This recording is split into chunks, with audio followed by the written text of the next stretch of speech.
plants up here to speak. For those of you that don't know the Ewing King story, we were founded in the late 90s. Jeffrey and myself were a development company, and between the year 2000 to 2008, we developed about 2 million square feet of Class A anchored retail space. And then the world changed with Lehman Brothers and Hurricane Ike. So Jeff and I decided we had 2 choices: either shrink down to 2 assistants or reinvent ourselves. And what we did was we went the other way, and we became a full-service commercial real estate firm. Today we offer investment and development strategy, shopping center and business-to development, third-party property management and leasing, rep, and land sales and dispositions. So it's been an interesting ride, but it's been a real fun ride. Let me see.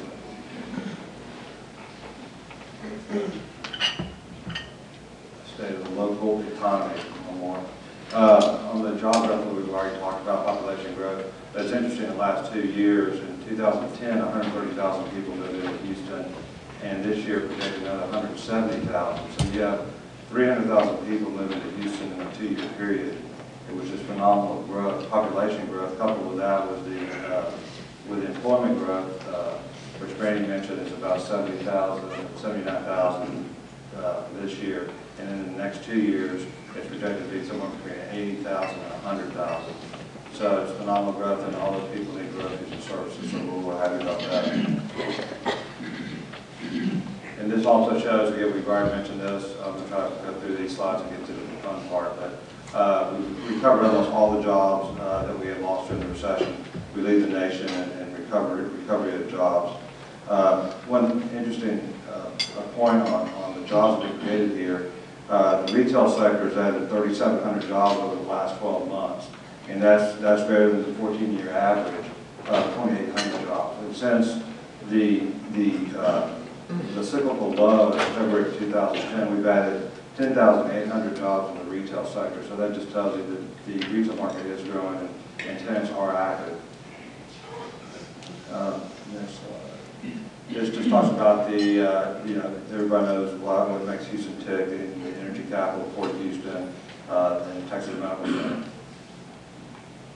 Now let's get into some good stuff. This is the Houston retail market at a glance.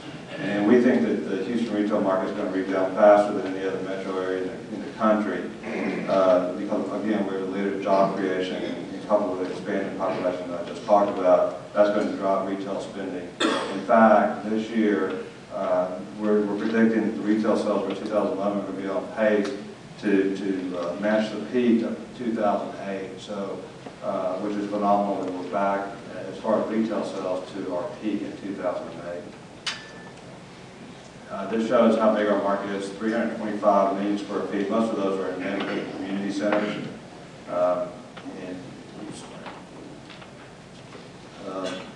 These are some stats in the retail market. We've got this 92.9% lease right now, which is above the, it's the highest since 2005.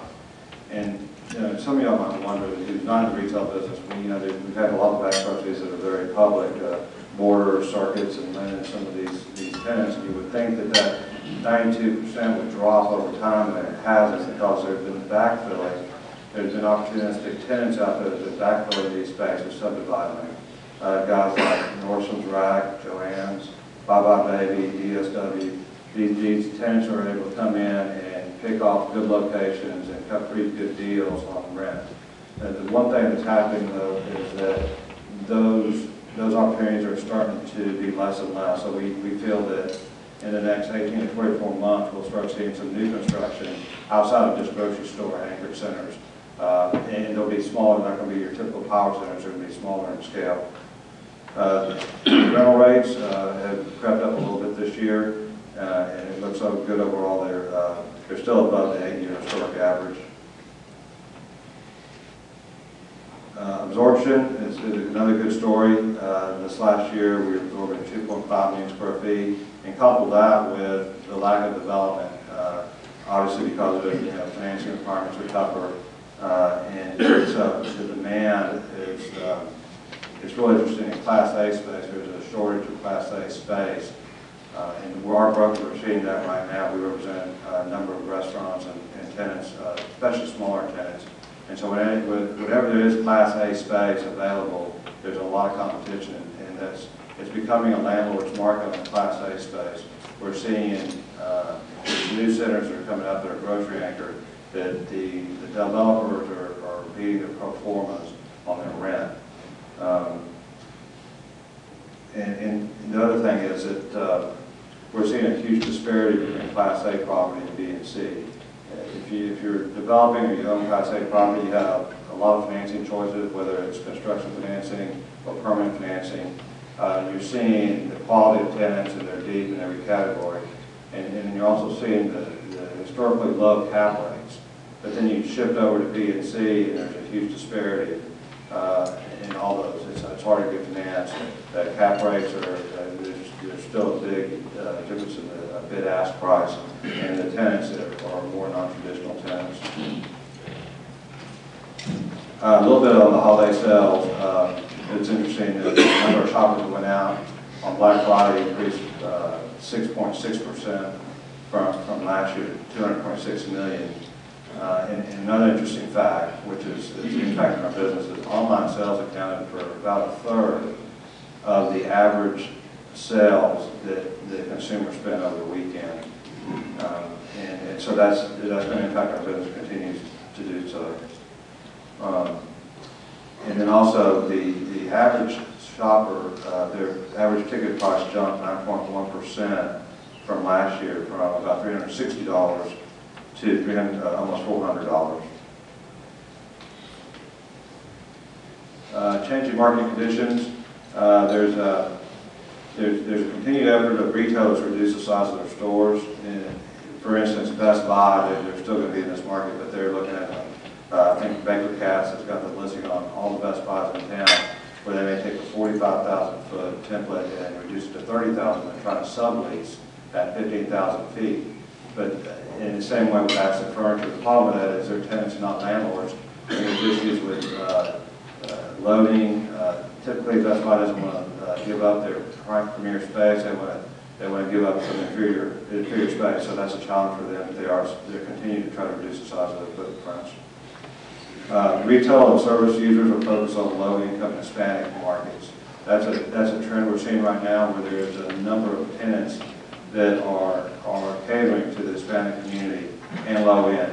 You have Mi Tienda, this HEB concept, Spanish concept, that has just opened up their second unit. They have one in Pasadena now. They just opened up in New York and 59. Joe V's is also an HEB concept, and it caters to the lower end of the market. There's also, for instance, a couple of gyms, Fitness Connection, and there's one other that they cater to the low end. For $10 a month, you can go work out. There's plenty of demo groups that are looking into that low end market. So, Houston's so diverse, and it's been a market that's been ignored and been underserved. So we're seeing a lot of that going on. And retailers are creating their own discount product lines to reach wider audiences and compete with online retailers like Amazon. So you go to Academy, they have their own brand. You go to Best Buy, they'll have their brand. You can buy a $300 flat screen TV, or you can still buy a $3,000 flat screen TV. And then also retailers are offering no interest financing options to attract customers back into their stores. Challenges that are ahead, obviously, it's on a national level, it's consumer confidence and the fear of a double-dividend economy. Everybody knows about Europe and what kind of toll it's taken on our markets. Another point, going back to Class A and B and C property, if you have any leases that you did in a B or C property in 2007, there is a risk of rental erosion on your renewals. And then also another challenge is the CMBS market. There's $17.3 billion to mature in 2012. Now those loans were originated at the peak of the market and with low equity requirements and high rent. So when those go to refinance, the borrowers are either going to have to come up with additional capital or equity to secure additional financing. And one thing that we're experiencing at our company is our tenant rep brokers and small inline retailers are challenged securing good locations due to limited supply. Again, there has been no new supply really of Class A retail. What does come up gets leased, pre-leased very quickly. And again, it's difficult to secure construction financing due to the high pre-leasing and equity requirements. Another challenge is there's just not that many active anchor tenants. The Targets, Home Depots, and Lowe's of the world aren't expanding right now. So there's very few outside grocery stores that you can, as a developer, count on to anchor a new development. Okay, this is a map here of all the groceries that have opened this year. There's about 5 HEBs that have opened. There's one Whole Foods that opened up at Watt and Memorial. There's a Walmart that opened up behind Edwards, and there's been 4 Joe's, which again is HEB concept. What's interesting on the, looking at the market leaders for grocery stores, you see Walmart leads with 27%, Kroger second 26%, and HEB is 17%, and then it's followed by Randall's, which is less than 6%. A couple of interesting facts here is that Randall's used to be over 20%, and I don't know if anybody said shops here at Randall's, but now it's gone down to 6% after Safeway bought them. And then HEB, you would think they would be higher on the food chain here, but they are taking market share away. And their average store is twice that. It's about $950,000 a week. It is twice that of Kroger. So they don't have the biggest footprint as Kroger, but they're very aggressive on expansion. And the next slide will show what we see for 2012 and beyond. And the green dot is 2011 stores that you just saw, and we overlaid it with red dots. So some of you brokers out there might want to take a copy of those so y'all can make your tenants to some of these red dots. But there's quite a bit of activity moving forward. And again, because of our population growth, it is needed. Another trend out there right now is mixed use. West Ave and City Center started off slow, but they've gained traction and they're doing well. And so now there's another wave of mixed use on the boards. We're doing a mixed use project at San Philippine Bearing with Gables. It just started construction. It's the old funeral home.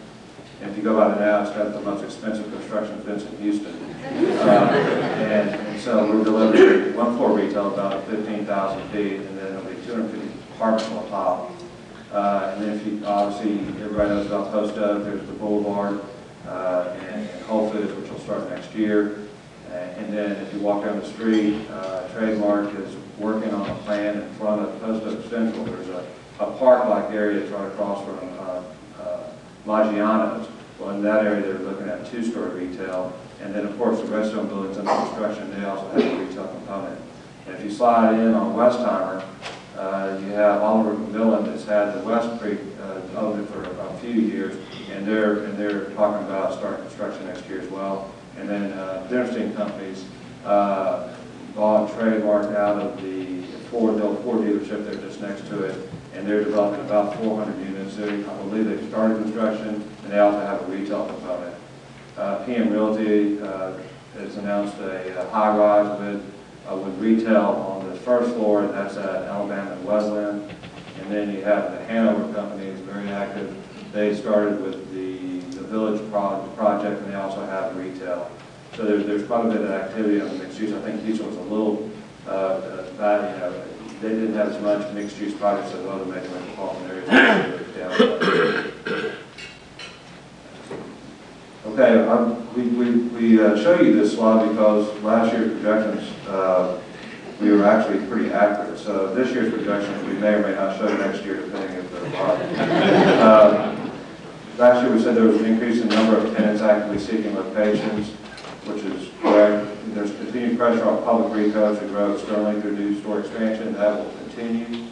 Legacy assets begin developing junior anchors and inline space. And in our portfolio we've developed this year Petco, Dollar Tree, and we're about to develop a good one in Gulf Gym. Those are ground up deals. And there's very few full-price retail centers from ground up that's correct, except for the grocery stores. And then there has been an outlet center announced in Texas City. Actually, Painter Simon did a joint venture, and they're planning a outlet center at Holland 45, which is just north of the dog track. And again, Class A space has been real tight this year, and it's turning into a landlord market. And we have seen a gradual increase in rents this year. And then also we continue to see obsolescence in the older, poorly positioned retail centers. And like I was saying last night at dinner, you know, I don't believe we're overbuilt in here in Houston, but we're under demolished.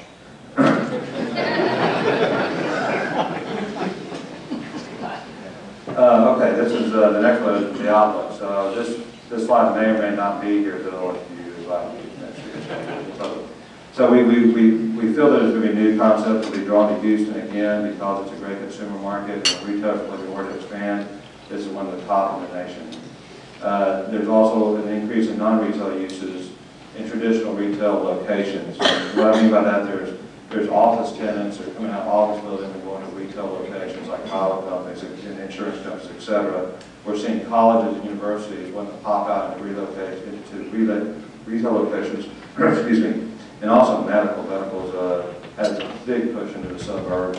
You know, primary care facilities, urgent care, imaging, dialysis, and you're seeing a lot of that where the medical users are trying to get out there and touch their customer before he gets seriously ill, and also provides lower cost of health care. So we're seeing quite a bit of that, and they're looking at locations that have retail characteristics. And then again, once again, there's a shift, you know, in the landlord market in Class A space, and then the arrival of specialty stores. Houston was a little behind the curve on this because most of the cities, either Dallas, Austin, have a little bit more of that going on than we have, but they're coming in next year hard. There's Trader Joe's, they're breaking ground right now in the Woodlands, and they're rumored to be going on in Alabama and Shepherd, which is probably going to happen. Sprouts is another specialty grocery store that's got a deal planned right now at 249 in Spring Cypress. And then Aldi is a lower end kind of warehouse concept for the low income areas. And then we think there'll be a gradual increase in construction costs with all the apartment construction, and Welcome is building a lot of industrial and the mixed use projects. We really feel that there's going to be an increase in construction costs next year. And also feel that there'll be a few wholesale clubs announced around the city, being Sam's and Costco. And also, it's interesting is our malls are doing real well. Our traditional malls are all looking to expand. They either have them on the drawing board or they're looking to try to buy additional land. That includes Baybrook, Willowbrook, Woodlands, and Memorial City. So it's a real healthy market.